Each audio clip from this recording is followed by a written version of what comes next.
Psycho Killer in theaters this Friday. You're him. From the twisted writer of 7 and 8 millimeter. And the producers of Barbarian and a producer of Weapons. Psycho Killer is coming for you. He's already here. We need to move. Meet your new nightmare. The party has just begun. Psycho Killer. Rated R. Under 17, not admitted without parent. Only in theaters Friday. Ever walk past a place for rent and wish you could just take a peek inside? Maybe even explore the layout. Envision the natural light streaming through the windows. Or plan where your vinyl record collection would go. At Apartments.com, you can. With tools like their 3D virtual tours, you can see the exact unit you could be living in. Really envision yourself in your new home with Apartments.com. The place to find a place. Well, the holidays have come and gone once again, but if you've forgotten to get that special someone in your life a gift, well, Mint Mobile is extending their holiday offer of half off unlimited wireless. So here's the idea. You get it now, you call it an early present for next year. What do you have to lose? Give it a try at mintmobile.com/switch. Limited time 50% off regular price for new customers. Upfront payment required. $45 for 3 months, $90 for 6 months, or $180 for 12-month plan. Taxes and fees extra. Speeds may slow after 50 gigabytes per month when network is busy. See terms. You can support this podcast at patreon.com/partnersincrimemedia. I'm Rebecca Lavoie, and this is Crime Writers On.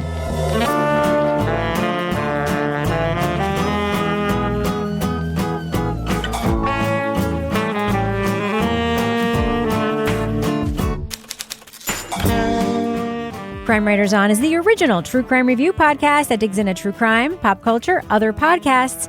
And on this episode, after a Georgia mother's murder, police discover her husband has been surveilling his own family for years.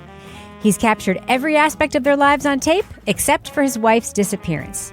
We'll review the podcast Watching You from Sony Music Entertainment. Joining me to get that done and more is true crime author, TV journalist, and host of These Are Their Stories podcast, my husband and the love of my life, Kevin Flynn. Hello, Kevin. Hello, Rebecca. Also with us, private investigator, certified pet detective, resident cat lady, and author of the Piper Green series of cozy mysteries, it's Laura Bricker. Hi, Laura. Hey, Rebecca. And finally, all the way from Valencia, Spain, author of the City Trilogy, host of Rip Current, More Like Ancient Aliens, and the podcast soon to be a major motion picture, Strange Arrivals. Hello, Toby Ball. Buenas, Rebecca. All right, Kevin, this is Thursday's program. It is. What's coming up on next week's shows? Yeah, so on Monday, we're going to talk about the investigation of Lucy Letby. It's a documentary on Netflix. And then on Thursday, we'll talk about Murder at the U. It's a podcast from 30 for 30 podcasts from ESPN. Oh, 30 for 30. Oh, really? Is that about the Aaron Hernandez thing? It's not about Aaron Hernandez, It's about another murder at University of Miami. It's about another murder at the U. Yeah. So which U? I'm just going to let everybody, listen to it. Why would I spoil it? Yeah, Kevin doesn't know. That's why he doesn't know. You think I was supposed to listen to the entire thing before signing it? The U is always University of Miami, I think. Okay. Yeah. In your opinion? Sure. I'm sure that's right. Well, for sports. I know. You mean are they Gators? No, that's Florida Jesus State, Christ. right? No, it's Florida. Okay. University of Florida, Florida State Seminoles, and then the U, Miami is the Hurricanes. All right, great. Yeah. But by this time next week, you will have answered all of those questions. You'll know it all. I can't wait. It is University of Miami. Mm-hmm. Are you looking up the podcast right now? Yes. It's literally what he was saying. Oh, Toby, you just experienced what women experience all the time. Where we say something or explain something, and then the man in the room says it again, and everyone's like, oh, well, I was looking it up as you were explaining it, Toby. I was distracted. Yeah. Actually, Toby, what that is, it's called mansplaining. Yes. And, you just got Laura explained. Yeah. So I was mansplaining. Thank you. Murder Thank at you. the Appreciate U. it. I'm looking this up right now. Now you understand it now that Kevin said it. Yeah, that's now he understands it because a man said it. Yes, because you have a thing. That makes I have a thing that makes you. Okay. Well, congratulations, everyone, for being right. All right, Kevin, should we talk about the podcast we're supposed to be talking about in this episode? I don't know. Apparently, we want to talk about this other podcast that we haven't even downloaded yet. All right. Let's just read the show notes and talk about that instead. Okay. All right. Leading off. I run to the woods, and it's one of Nikki's coworkers, Allison. And she's clearly in a state. And she said, "It's her. We found her." In 2011, Matt Leili told police his wife Nique left their suburban Atlanta home with nothing but her toothbrush a week before her naked body was discovered in the woods. Investigators discovered that for years, Matt had been surveilling his family in their home through hidden cameras. Sir, this is never gonna fly. After you put your hands around my throat and everything else? I did not put my hands around your throat. Say what the fuck you want to, but you had your fucking hands around my throat and pinned to the fucking wall. Please. Put yourself right here. You think I'm gonna harm you? I don't know, Matt. You tried to tonight. I did not. Through thousands of hours of tape, police pieced together Matt's coercive and abusive marriage with Nique, but the cameras stopped rolling the night she vanished. Investigators were left with the challenge of proving Matt was the killer when they had evidence of everything in their lives except the murder. I was angry because I was like, are you kidding me? We all know he did it, and you're going to let him get away with it because he didn't leave you a videotape of him strangling her? That's what you need? From Sony Music Entertainment and Wavland Media comes Watching You, the latest season from The Binge. Host Jonathan Hirsch walks listeners through the murder of Nique Leili. It illustrates the couple's troubling relationship through recordings from inside their home. It also chronicles the journey of the couple's children who took opposing sides in the case. Spoiler alert, we're going to be talking about plot points from Watching You. So if you want to remain spoiler-free, go to the estimated time code in our show notes for our thumbs up or thumbs down reviews. So Laura, there's clearly a reason why a podcast was made out of this story. What is that reason? Because we had hours and hours and hours of tape of this asshole Matt recording his family and recording his wife and berating his wife and being upset that he's only getting blowjobs 3 days a week and all these things. Do I get credit for it? No. I just get labeled as a fucking schmuck. You use me as an lied excuse. to me. You have beaten on me. You have disrupted our marriage. You have chosen people over me. You've chosen your daughter over me. You embarrassed me in Mississippi. Without this tape, should this podcast have been made? I don't know. But Laura, he's got a point about the blowjobs, though, right? Oh, okay. I mean, 3 days a week. What are you like? No. So, Toby, what do you think? I mean, I was listening to this story and I thought, okay, I mean, I didn't want to be like, I didn't want to steal Laura's thunder, but I thought like the why now aspect of it definitely applied.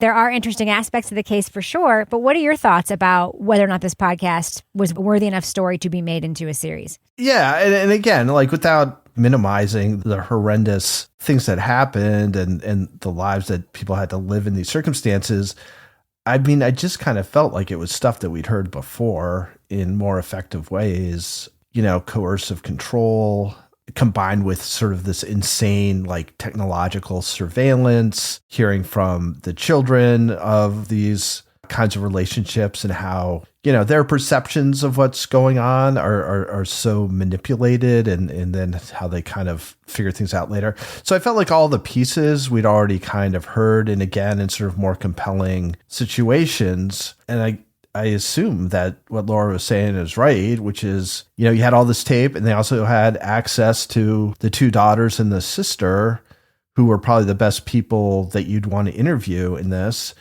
So maybe they're just like, okay, we've got all this material. Like, how bad can it be? Like, it's going to have to be a decent podcast. It seemed like maybe they had all that stuff and felt like that was enough because in the end, it just, I don't want to get ahead of us, but I kind of felt like almost maybe they were thinking the same thing that we were, which is like, why again are we making this? Yeah, I mean, you guys do have some good points. Certainly one of the things that sets this podcast apart is the amount of archival audio that we get to work with because, as you're right, I mean, the actual outline of the crime is very familiar. You know, abusive husband murders wife. How are the investigators going to put it together without that smoking gun? And there is this fascinating story, not only of Matt and what he's doing with these hidden cameras and why and how this comes back to bite them, but also the way that they're able to use this and sort of paint a picture of the interiority of their relationship, which is something that we never get in the other ones. Or, you know, we hear interviews and people will say, oh, well, this happened and that happened. And then maybe somebody walked by a Ring camera or there's footage from inside an elevator or something like, or 911 calls and body cam, right?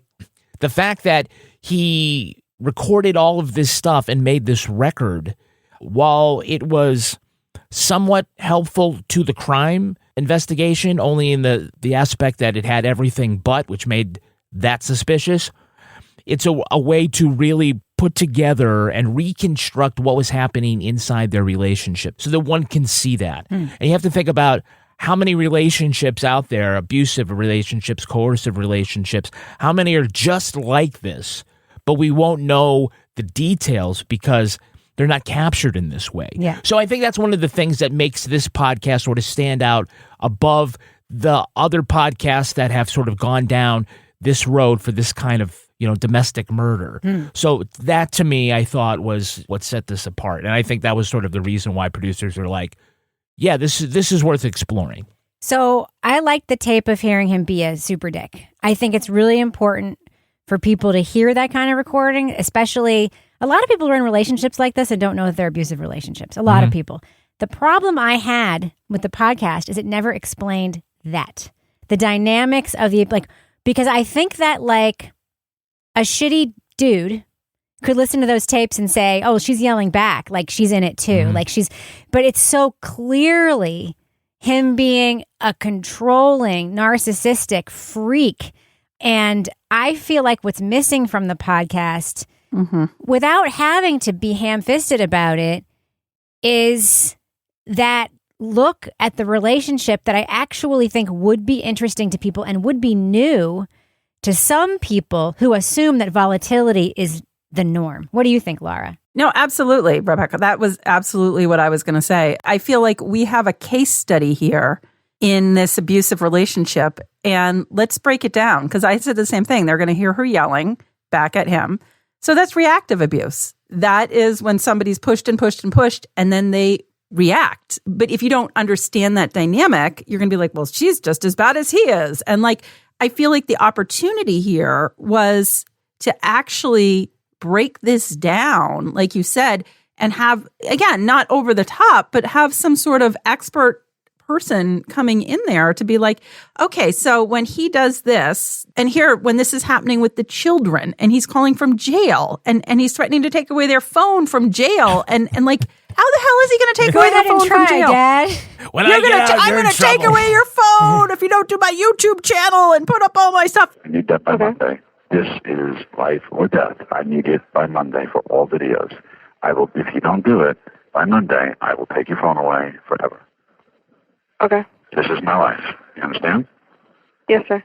What is going on? How are the children, playing into this controlling dynamic? We can look at it and be like, okay, this is what we think is going on.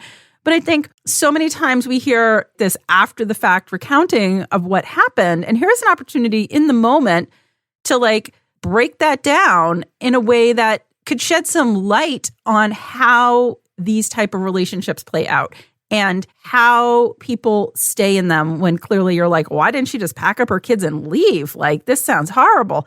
And then in the context of that, how did that play into the escalation to her being murdered?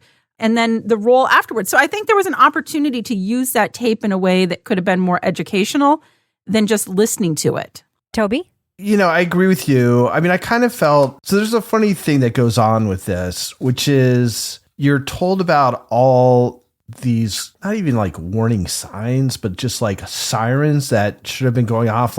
He thought it was really funny to chase his kids with a running chainsaw and things like that. And then she stays with them, but there's no real talk about why that's not insane, why that shouldn't be surprising. Because from outside, again, and I think 20 years ago, this is what a lot of people would have thought, which is you're out of your mind. If you don't realize that this guy's a threat to you and your kids, that's on you at this point, and not sort of understanding the nature that we see again and again and again of how these things play out.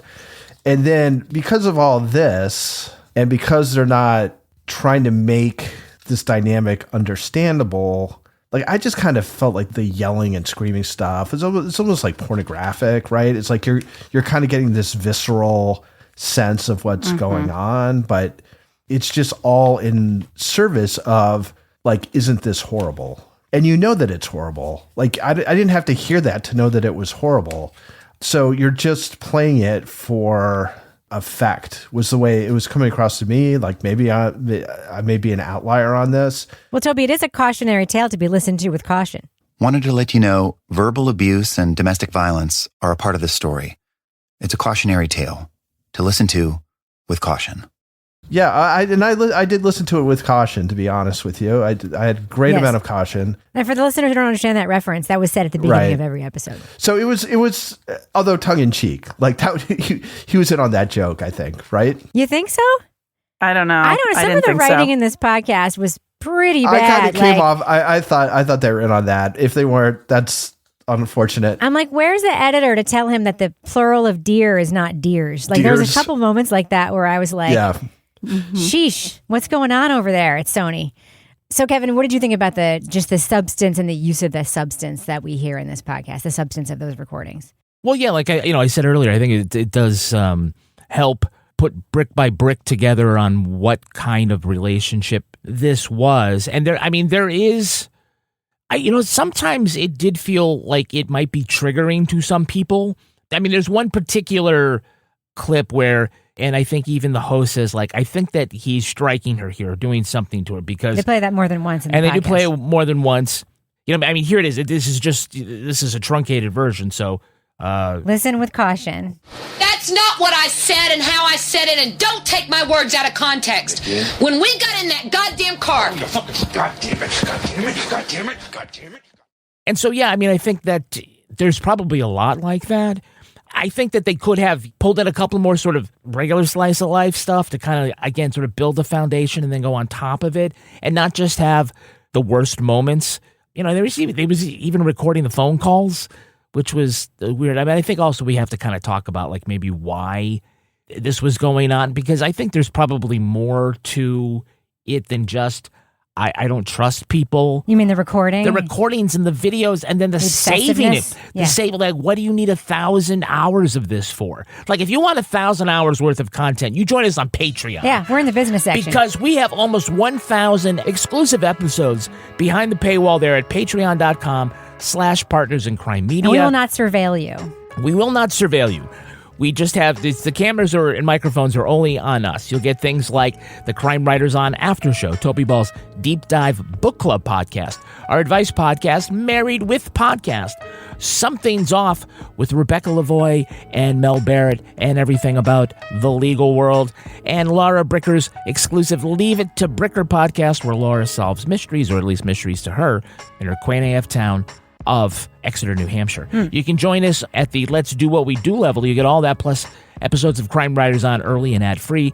And if you are a deep diver, you get to be an official sponsor of Toby Ball's Deep Dive Book Club podcast. By the way, if you're curious about what books Toby's going to be covering in 2026, one place you can find all of them and order them now, paperback, Kindle, audiobook, whatever you like, is at our Amazon storefront, where you can see some of our favorite things.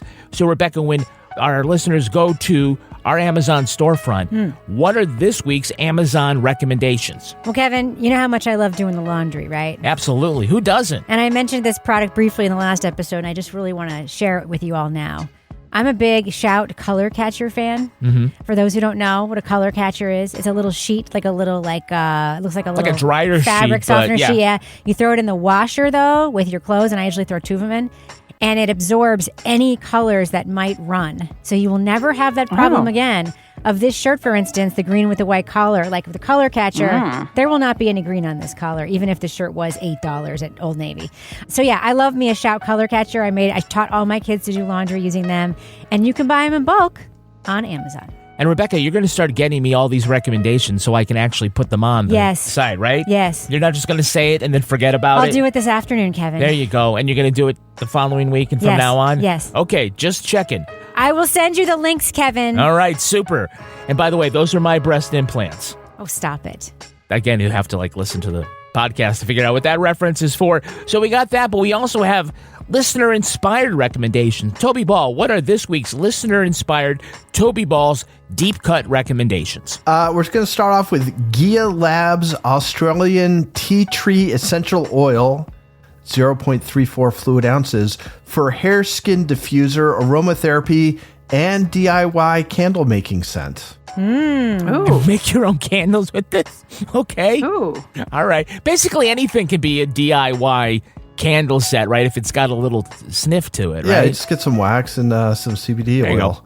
And the Tinkle dermaplaning tool, 6-count dermaplane razor for women, safe and easy peach fuzz remover, eyebrow trimmer with protective cover stocking stuffers. Which again, very amazing. Is it stocking stuffers like they're already advertising it for Christmas, or is it stocking Yes. stuffer a euphemism Maybe it's left over for from- some kind of I female just got thing? some stockings. I just ordered stockings right after Christmas because I've always wanted the kind that had our names monogrammed on them. I ordered them after Christmas. They were half price. But you didn't get the Tinkle dermaplane tool, right? Oh, I do have a dermaplane tool, though. Do you? Yeah. That's why I look like this. Because I use acid and scrape all my skin off every couple weeks. That's why you look like that. That's why I look like Exactly. this. I would look completely Yeah. different if it wasn't for my dermaplaner. I would look like a hag. So you can check all of that out at our storefront. It's at amazon.com/shop/CrimeWritersOn. Can you believe we have an URL at Amazon? Yeah. Amazon.com/shop/CrimeWritersOn. We earn commissions on qualified purchases. And sign up for our newsletter at crimewriterson.com. So, Kevin, Yes. before we end the business section, do we have any Patreon patron saints of the week this week? Our Patreon patron saints are Bobby Youngs and Jalaire Taylor. Oh. Bless you. Bless you guys. Thank you so much for supporting this podcast by supporting us on Patreon. That's how we make the show. We can't make the show if we have to pay money to make it, which is what we would be doing if you didn't support us on Patreon. True. So thank you so much for doing that. And Kevin, does thus end our business section? Thus ends the business section. Let's go ahead and fade that music out. Psycho Killer in theaters this Friday. You're him. From the twisted writer of 7 and 8 millimeter. And the producers of Barbarian and a producer of Weapons. Psycho Killer is coming for you. He's already here. We need to move. Meet your new nightmare. The party has just begun. Psycho Killer. Rated R. Under 17, not admitted without parent. Only in theaters Friday. Underwear drawers are like the Wild West of wardrobes. You never know what pair you're going to pull out or what shape it's in. It's time to upgrade your underwear drawer with the buttery soft comfort of MeUndies. MeUndies signature fabric is as soft as a warm hug from your favorite sweater. Plus, it's breathable and, so comfy, making it ideal for all-day wear. Get 20% off your first order plus free shipping at MeUndies.com/SXM. Enter promo code SXM. That's MeUndies.com/SXM. Code SXM. The deadlines, the pressure, the tension. You may just brush it off as stress, but is your hair, I gotta tell you, it's eating us alive, weakening our very roots, breaking us apart. And the more you stress, the more we slip away. Now please, take a deep breath. There's something you can do. Pantene Abundant and Strong System strengthens your hair against stress, reducing hair loss by 85%. Only the strongest will survive this shedding. Pantene Abundant and Strong. So, Toby, before the break, I was talking about the writing a little bit, and, you think that the cautionary tale you've listened to with caution may have been knowing, but you did make a writing note in your notes about the ending of the podcast. Can you talk about that, please? Yeah, I kind of felt like he might have been specifically trolling me with the ending because... yeah, in what way? He goes and visits the daughters, I think, and they're like hanging out, and he ends up saying something about how he felt like Nique was with them or like his presence was there or something. And then he said that she was perhaps safe for the first time. Nique was there with her girls who were together, remembering their mother and safe, perhaps for the first time. And I was like, what are you talking about? Like, she's dead. Unless I missed something. She's in heaven. Yeah. And it was just such an odd, it sort of had a done disappeared feel to it. Yeah. I get it. Like, maybe there's like some kind of catharsis there at the end of this like horrible story. But man, that was Yeah, I also really hated the ending of this podcast. I was like, okay, so some of the writing was not so hot leading into this, But this whole like, and as I sat there with the girls, and I had a feeling we were not alone, and they felt it too. And I was like, oh my God, what is this, a Lifetime movie? Like, take it away. No, there was valid things happening there. And that just right there, I was like, no. You wrote, and I quote, "The last 5 minutes made me want to gag." Yeah. Wait, I did how to gag take away as all of your credibility. Strong feelings there. Yeah. The only person in podcasting who I have ever heard write those kinds of endings, is Jason Moon, who I also happen to work with, and so I'm biased. But all of his endings to all of his series have some sort of line that's like a punch. And like sometimes it is, if in a worse writer's hands, it would be so corny. But like that's a hard thing to pull off, and I would just advise people to not try. Generally speaking, unless they are Jason Moon. The whole beginning of this podcast is about how her life seemed pretty good at the beginning. And then, she's like hanging out with her sister and having a good time. Yeah. Sitting in their lawn chairs, watching ER together. That's right. They seem pretty safe. They did. So Laura, let's talk about the kids. Because I think one of the more interesting parts of this podcast is that not unlike the staircase case with Michael Peterson, you had kids who were step siblings on opposite sides of the case. The daughters that were born after the oldest daughter that was not Matt's biological daughter, who, by the way, he treated her like shit. That Alex, I think. Yes, that would have been, and granted, I'm not blaming Nique for not leaving, because we know how abusive relationships work, but like, he said on tape that he hated that kid. Like, that's fucking wild. Anyway, so the two daughters end up, I don't think unpredictably, supporting him, when the older daughter, Alex, is obviously not, because he killed her mother. But then I think it's interesting that they actually came around, because that's actually, in my experience with this kind of media, fairly rare. You don't really see that portrayed very often. What did you think about the dynamic between the kids, between him and the kids? And as you mentioned, especially after he went to prison. Yeah. So as Amanda and Rebecca were the daughters that stayed at home. And I think about a lot in like the work I do working in like criminal defense and the type of things that we listen to and review here, where we hear a lot about child suggestibility and children being put in the middle and things, and how easy it is sometimes to influence children and like parental alienation and things like that. So right from the beginning, Amanda and Rebecca skip the memorial service for their mother. Yeah. And you're like, whoa, okay. Like, if you loved me, you wouldn't go. Like, the level of control he had over these girls. And when you look at the control he had over Nique, but then think about children who have never known anything else and they just want like dad's approval. And so they don't go to the memorial service. Then they go off to Vermont with him. And I'm like, oh my God, oh my God, oh my God. I hope they went somewhere that I know in Vermont. What a place to go.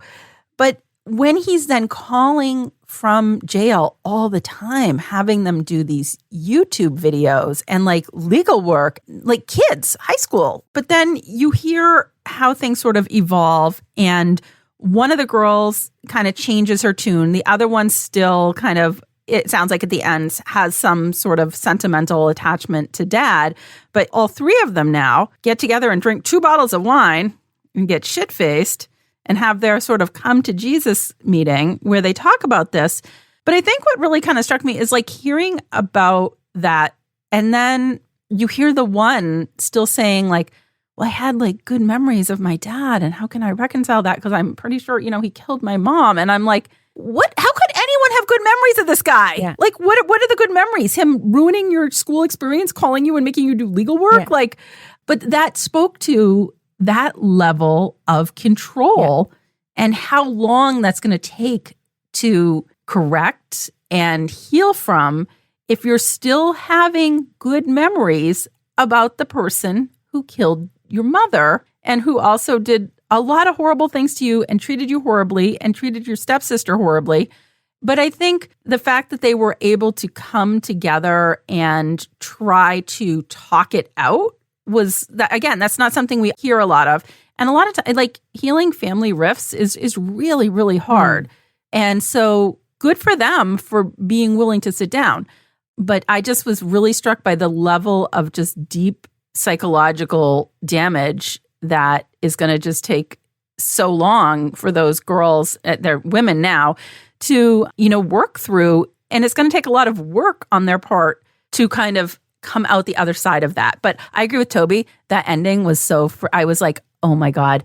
Laura, I also want to point out, like, when they're talking, like, when you hear those phone calls from jail, one of the things that struck me immediately was the daughter's reaction to all of a sudden sort of snapping to attention when she's being admonished by her father from prison, right?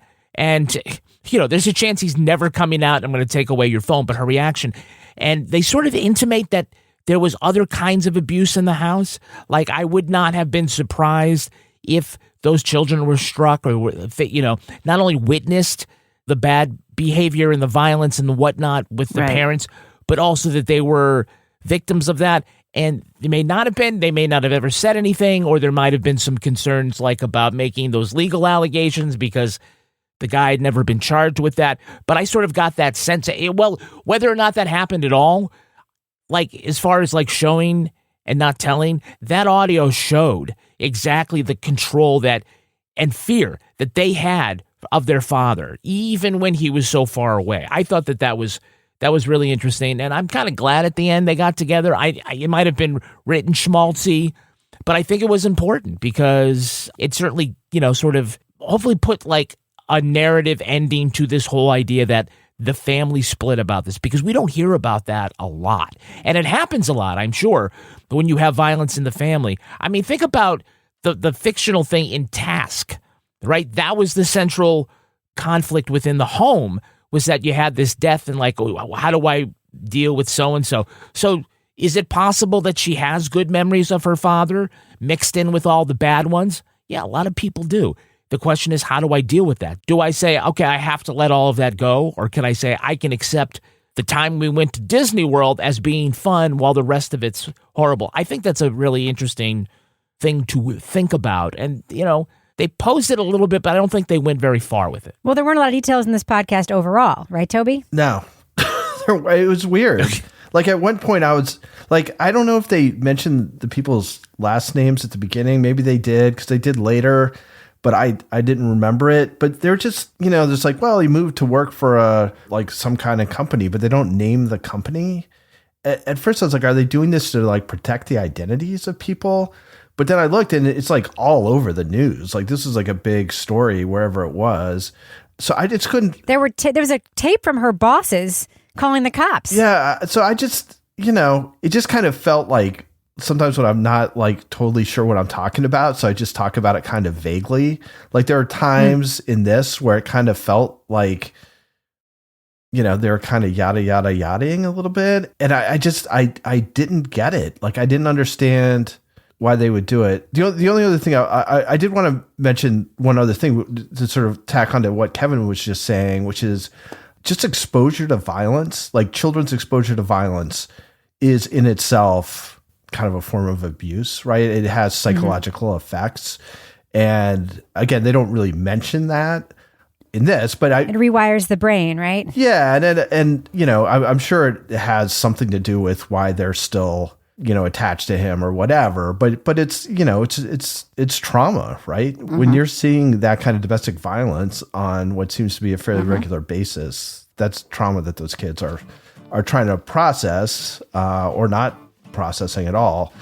But yeah, I mean, it's a tremendously sad situation. There's no question about that.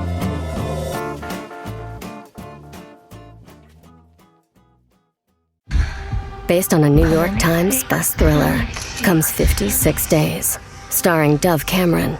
A story of love. Oh, sorry. I'm Oliver. I'm Ciara. Lies. So do you like secrets? No, I like reveals. Seduction. It's like they were obsessed with each other. And murder. What do you got here? Body in a bathtub. 56 Days is now streaming on Prime Video. I'm gonna get you. Not if I get you first. Adam Pally here. And I'm John Gabris. We're a couple actors and best friends who you may know as the hosts of the TV show 101 Places to Party Before You Die. Now, we're bringing you a comedic look at health and wellness with our new show, Staying Alive. We'll have guests like our friend, actor Jerry O'Connell. Ketamine therapist, Dr. Stephen Radowitz. Paul Scheer. Ego Wodo. Jillian Bell. Dr. Doolittle. Staying Alive with John Gabris and Adam Pally is out right now. Get them a week early and ad-free with SiriusXM Podcast Plus on Apple Podcasts. Psycho Killer in theaters this Friday. You're him. From the twisted writer of 7 and 8 millimeter. And the producers of Barbarian and a producer of Weapons. Psycho Killer is coming for you. He's already here. We need to move. Meet your new nightmare. The party has just begun. Psycho Killer. Rated R. Under 17, not admitted without parent. Only in theaters Friday. Hi, neighbor. Welcome to Birch Lane, your home for classic furniture and decor. Make the most of every special moment this spring with new beds and dressers, home reno essentials, and more. Our timeless styles are crafted to bring joy for years to come and delivered fast and free, so you can celebrate what matters most. It's classic style for joyful living. Shop Birch Lane, a Wayfair specialty brand, at birchlane.com. All right, let's do what we do. Let's let our listeners know, should they check out the podcast Watching You? It's one of the seasons of The Binge from Sony Music Entertainment. Laura Bricker, thumbs up or thumbs down for Watching You? So I'm going thumbs sideways to maybe mild thumbs down. I'm kind of on the fence with that. There's nothing like inherently wrong with this podcast, except that to me, it's just, and I don't want this to sound inside, like we hear a lot of these type of stories where there's domestic violence that leads to a murder. And I think if there wasn't a lot of tape in this of a certain nature, this story wouldn't really, and this is not to diminish anybody's experience, this really wouldn't have been different from a lot of other cases that we've heard where something like this has happened. I'm leaning mild thumbs down because I think where this, missed the mark is I think there was an opportunity here to use the material, the source material that they had in this to give better context and insight into these type of cases because they had some really unique source material that they didn't use, I think, to the potential that they could have. So for me, a lot of this, I was just kind of like frustrated listening to it. And at the end of the day, this case has been covered everywhere on 2020, on other podcasts. So I kind of was like, why are we hearing this podcast now? Except that it's a true crime story. And we did have a lot of the people involved in this that were willing to talk and share about their experience. So, I think that's kind of the redeeming part of this is having access to some of the people and some of the family members. But otherwise, for me, I'm just mild thumbs down on this. Toby Ball. I was just thinking while I was listening, what would Limonada Media have done with this? Like if they had I was thinking exactly the same thing. Component parts, like what would they have made? Because they wouldn't have made this, I don't think. And I think there's potentially an insightful story to be made from the components that are there. There's a lot of audio tape, there's a lot of good interviews, things like this, but I just don't feel like this podcast does that. It's just a classic sort of the whole is less than the sum of its parts. It's not written particularly well. I don't think it really does very much with the stuff that it has. I mean, it's hard to know exactly what those tapes have and what they had access to and all this kind of stuff. But yeah, I just kind of found it frustrating, and I think it was a missed opportunity. So I'm giving it a thumbs down. Kevin Flynn. Yeah, I'm going thumbs sideways to a mild thumbs up, but I think I'm right here in the middle. It's kind of a mid podcast. The contours of the crime are familiar, and what makes this unique is that we have all this audio and video that documents these people's lives, and it's not stuff like they're influencers.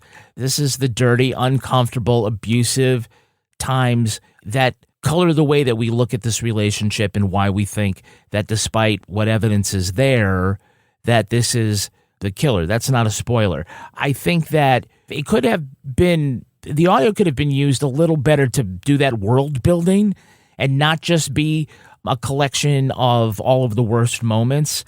And and there was a very interesting story to be had regarding the daughters involved and the way that this affected them and how they processed this crime and where they are today. So it's got some interesting components here. I don't know if it made the most of all of them, but what does set this apart from typical murder podcasts where you have a husband suspected of killing the wife is you have this incredible archive that documents an abusive relationship. And that is not something that you get in a lot of them. And where that could have been used more as a tool to understand something larger, it missed there. But otherwise, got some really important voices and some important things in there as well. But I'm just going to stay as a sideways.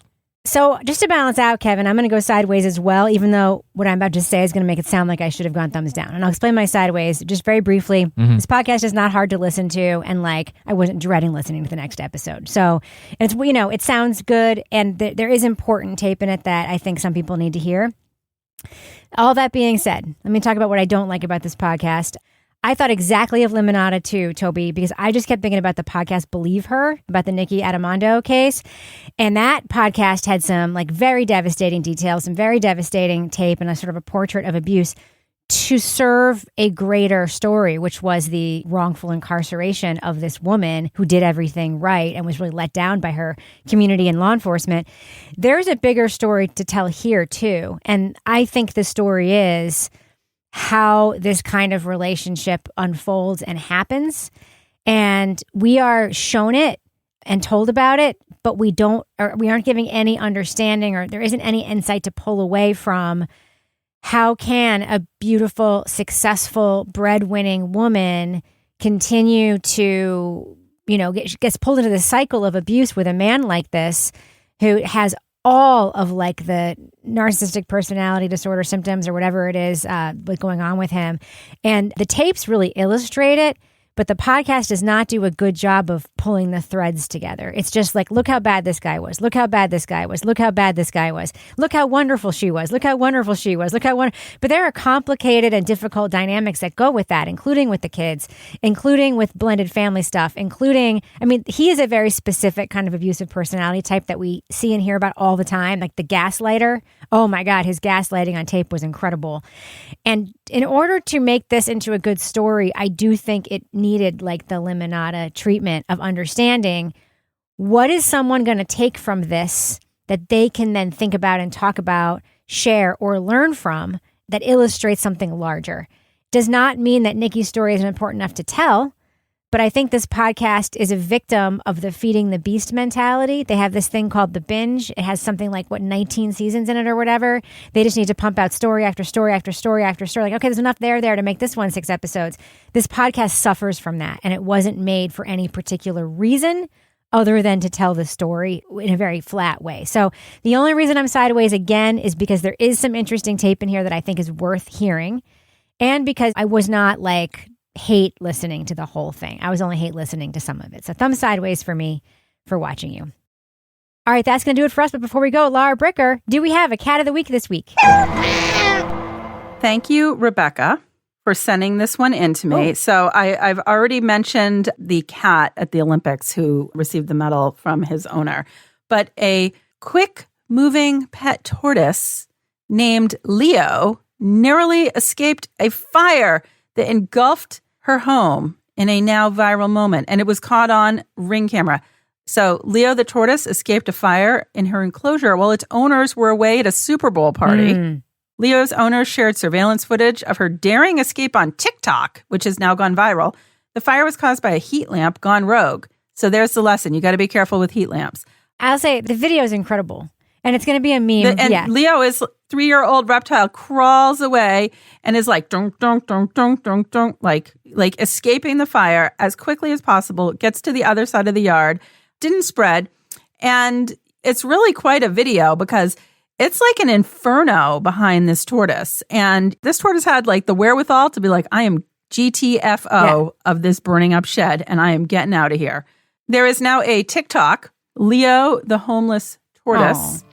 And it says, survivor of a heat lamp gone rogue. So if you want to follow Leo, go to @Leo the homeless tort and you can find out more. I have to say, the image is incredible because proportionate to the tortoise, which is pretty big, it's like a tortoise. So it's not big, but it's tortoise size. The fire looks like it's like a house burning behind. If that was a person, it would be like a whole house. It's incredible. And this tortoise is just walking away slow and steady, as tortoises do, while this inferno is happening behind it. And I'm like, that's a meme for our times. if nothing else. All right, Laura Bricker, if folks want to pitch any kind of animal to be cat of the week, how can they find you online?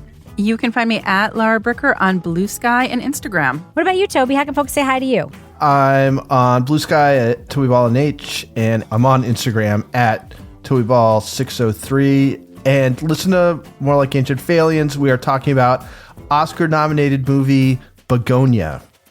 If you thought this podcast we just talked about was depressing, wait until you watch that movie. All right. Kevin Flynn, how can you be found? I'm at Kevin P. Flynn. Sign up for our newsletter at crimewriterson.com. It's free, and it is a weekly peek inside Kevin's head. I love it so much. It has like an 80% open rate for reasons. Follow me everywhere at Reb Lavoie, X, Instagram, Blue Sky, etc. But mostly you should join our Facebook group. You can find us everywhere at Crime Writers On. We have a great Facebook discussion group. It's robust. It's healthy. Everyone in it is great. Get everything we make on Patreon at patreon.com/partnersincrimemedia. Our theme song was composed and performed by Ty Gibbons, and our editor is the wonderful, lucid, and smart Livy Burdett. The EP of this show is Kevin. This show was recorded in the Caitlin Rogers Project Studio, also known as Studio C, the closet in our New Hampshire basement, where we also have recorded 1,000 hours of audio from our lives. True. On behalf of all the crime writers, thanks so much for listening. We will catch you later. And have their sort of come to Jesus meeting where they talk about I don't know, this. Laura. I could drink 2/3 of a bottle of wine and not get shit-faced. Same. I'm like, clearly, okay. They need to up, but they need to drink more. Is that what you're about to say? They need to up their Laura? wine and. Yeah, But they did. They did actually get shit-faced, so. Wine.com. Yeah, she like spilled some stuff and put baking soda on or whatever.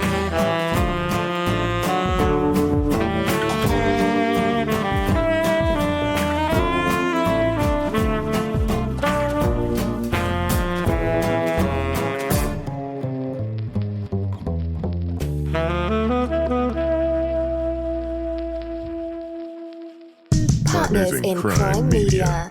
Hi, I'm Jenny Slate, and believe it or not, someone is allowing us to have a podcast.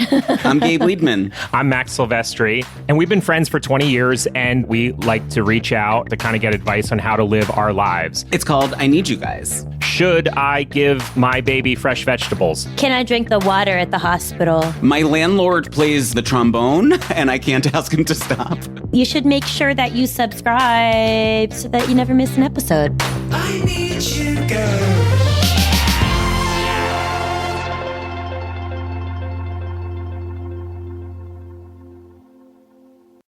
Hey everybody, it's Babs. I am so excited to tell you about Birch Lane, a brand that shares my passion for classic style and joyful living.